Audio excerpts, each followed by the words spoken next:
Blake Olson here with Matt Kiteboarding, here to teach you how to do your first transitions. There's to be 5 steps of how to do them and breaking it down, giving you every little step.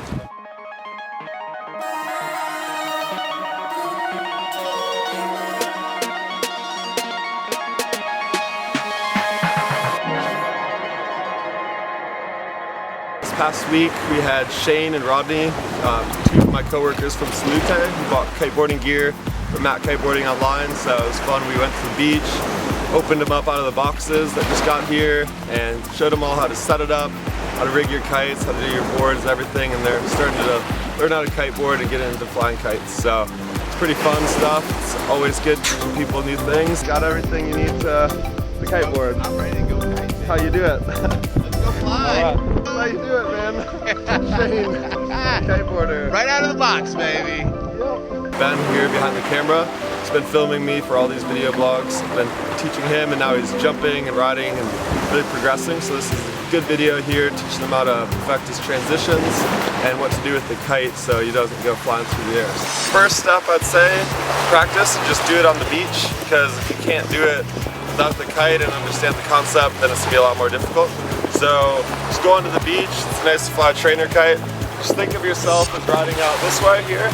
So on the beach, just putting all your weight over your back knee, riding out this way, and just envisioning yourself doing all the steps before actually going out and doing it. So you're riding, think of yourself setting the kite, bring your knees as the kite's right above your head, and switch your position so you ride the other way. So just practicing like muscle memory of just as you switch directions, just kind of doing the exact opposite of the other foot. That's step number 1.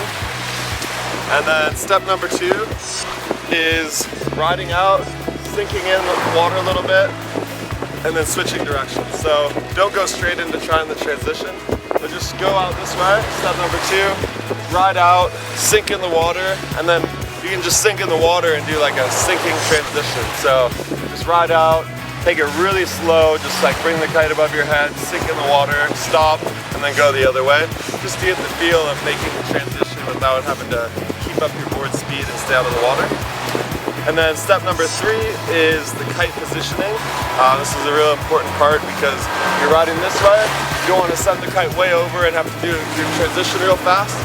So you want to use your body movement with the kite. You want to send it up, shoot it out, and then as soon as your kite's going to the other side of the window, that's when you switch positions and your body movement, and you pull down and ride the other way. So you just want to have your bar sheeted out all the way, steer it up so it slowly turns up, and right as it peaks at 12 o'clock, that's when you switch your feet, and then as soon as you switch your feet, you pull on the bar and send the kite back down. Step number 4 is to make sure that as you're doing your transition, you want to keep your board flat and ride towards the kite. So you don't want to have to ride straight towards the kite. You want to just make sure your board's flat, you keep your speed built up. You don't want to sink in too much.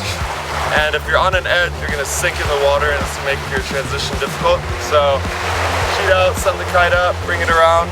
Then as the kite's coming back down, you pull in on the bar, send the kite down, and then you ride flat on your board towards the kite with a little bit of an angle, which helps you build up your speed and carry out the turn. Another thing for step number 4, you always gotta think of where your hands are, because if you're making your transition and your hands are way out on the bar, as you're riding, you pull on the kite, it's gonna go real fast to the other side of the window. So if you want the kite to slowly move up in the wind window with you, keep your hands in the middle of the bar, that way it just kind of gradually turns. And also, you just think of your movement you're making as kind of like a figure 8.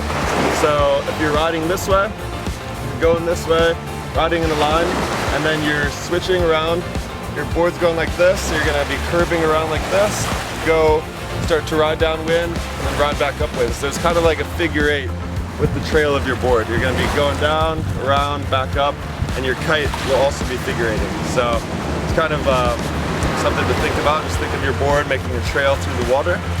And then step number 5 is just thinking about your body positioning and where you're transferring your weight from your back foot here. So all of your shoulder weight is over this back foot. The front foot is the one that positions where the board goes here. So all of your weight is pushed over the back. And as you make your transition, your kite is going above your head, that's when you transfer your weight to your new knee, and then you just kind of switch it over. So, alright, so go like this, and then you transfer your weight. You use your front foot here to move it.